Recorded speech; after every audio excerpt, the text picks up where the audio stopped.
कह सकते हैं कि इस वक्त मैं ईडी के कार्यालय के पास मौजूद हूं। आप मेरे पीछे देख सकते हैं तस्वीरें, ये ईडी के कार्यालय है और आज ईडी के कार्यालय में मंत्री आलमगीर आलम खुद यहां पे पहुंचे हैं ईडी के सवालों का जवाब देने के लिए।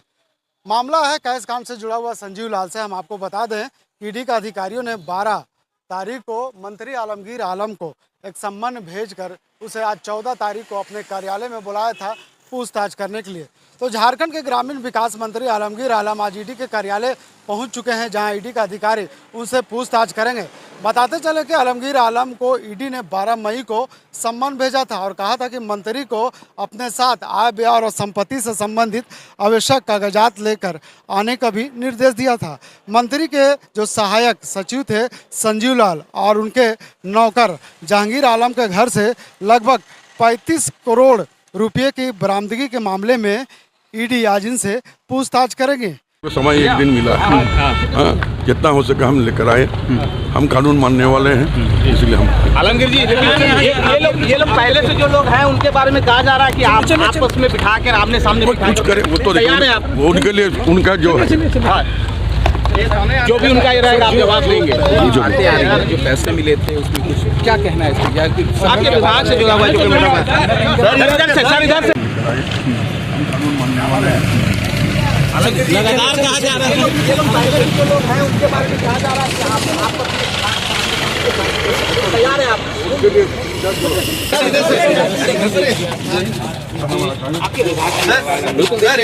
कह सकते हैं कि आलमगीर आलम ने कहा था जब ईडी ने उन्हें सम्मन भेजा था और जब ईडी के अधिकारियों ने कहा था कि इस मामले में, क्योंकि संजीव लाल उनके सहायक निजी सहायक था और ऐसे में कह सकते हैं कि मामला मंत्री से जुड़ा था, तो ऐसे में कह सकते हैं कि ईडी ने कड़ी से कड़ी जोड़ते हुए इसे मंत्री आलमगीर आलम से जोड़ा था और कहा था कि इस मामले में मंत्री आलमगीर आलम कहीं ना कहीं सहयोगी हो सकते हैं। इसीलिए मंत्री आलमगीर आलम को ईडी ने 12 तारीख को ही सम्मन भेजकर आज 14 तारीख को 11 बजे कार्यालय बुलाया था। आप तस्वीरों में देख सकते हैं कि सम्मन जारी होने के बाद किस तरह मंत्री आलमगीर आलम ईडी के कार्यालय पहुंचे हैं और हाथों में एक फाइल है। मीडिया कर्मियों ने जब उनसे पूछताछ की तो उन्होंने कहा कि इस मामले में हमारा कोई संबंध नहीं है, हाँ, लेकिन जिस तरह से ईडी के अधिकारियों ने उन्हें सम्मन जारी किया है उनसे पूछताछ करने के लिए, तो हम ईडी के अधिकारियों के सवाल का जवाब देने के लिए आज ईडी के दफ्तर पहुंचे हैं। आप जैसे कि दर्शकों का हम बता दें कि ईडी के कार्यालय में अब तक पूर्व मुख्यमंत्री हेमंत सोरेन भी, उनसे भी पूछताछ हुई है और लैंड इसके मामले में अब तक 14 लोग होटवार जेल में बंद है। उसमें 2 IAS, एक पूजा सिंघल और रांची के DC छवि रंजन भी अभी तक होटवार जेल में बंद था। ऐसे में कह सकते हैं कि एक बार फिर ईडी की कार्रवाई झारखंड में देखी जा सकती है। कह सकते हैं कि मंत्री आलमगीर आलम ने कहा था कि ईडी के सवालों का जवाब देंगे। ईडी के सम्मन पर आलमगीर आलम ने आज पेश हुए हैं। इसके बारे में कोई स्पष्ट ये जानकारी नहीं है कि क्या क्या सवाल उनसे पूछे जाएंगे, लेकिन जिस तरह से ईडी के अधिकारियों ने कहा है कि अपने आय व्यय का और संपत्ति का कागजात साथ में लेकर का है, तो मंत्री आलमगीर आलम ने सम्मन का जारी होते ही उन्होंने अपने संपत्ति का आय व्यय लेकर के आज ईडी के कार्यालय पहुंचे थे। आप तस्वीरों में साफ देख सकते हैं कि किस तरह से ये मंत्री आलमगीर आलम ईडी के दफ्तर पहुंचे हैं। मंत्री आलमगीर आलम के सहायक और उसके नौकर को ईडी ने पहले ही गिरफ्तार किया था, उनसे भी पूछताछ की गई है, लगातार उनसे पूछताछ हो रही है। और संजीव लाल और अगर बात करें हम जहांगीर आलम को, तो ईडी ने उसे गिरफ्तार किया था।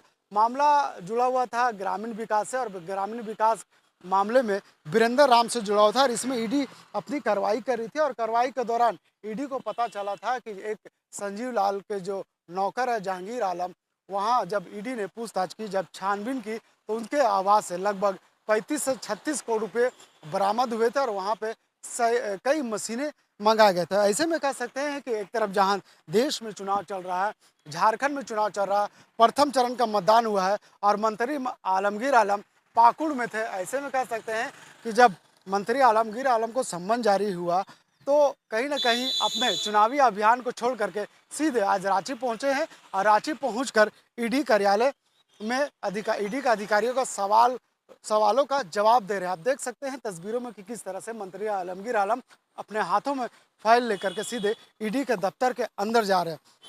हम आपको बता दें कि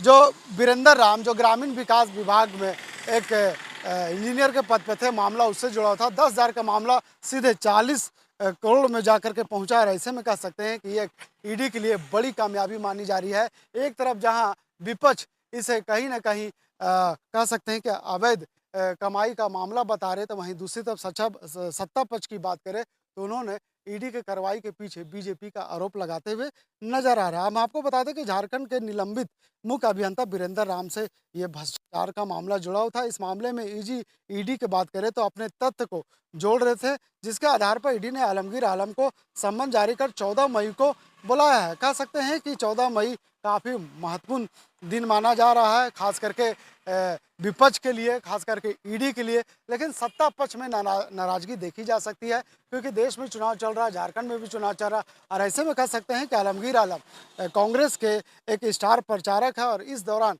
चुनावी समर के दौरान अगर मंत्री को चुनावी अभियान से हटाकर सीधे ईडी कार्यालय में उन्हें ला करके और अवैध मामले से जुड़े कह सकते हैं कि जिस तरह से पैसे बरामद हुए उस मामले में पूछताछ करे, तो कहीं ना कहीं इसका प्रभाव चुनाव में भी दिख सकता है।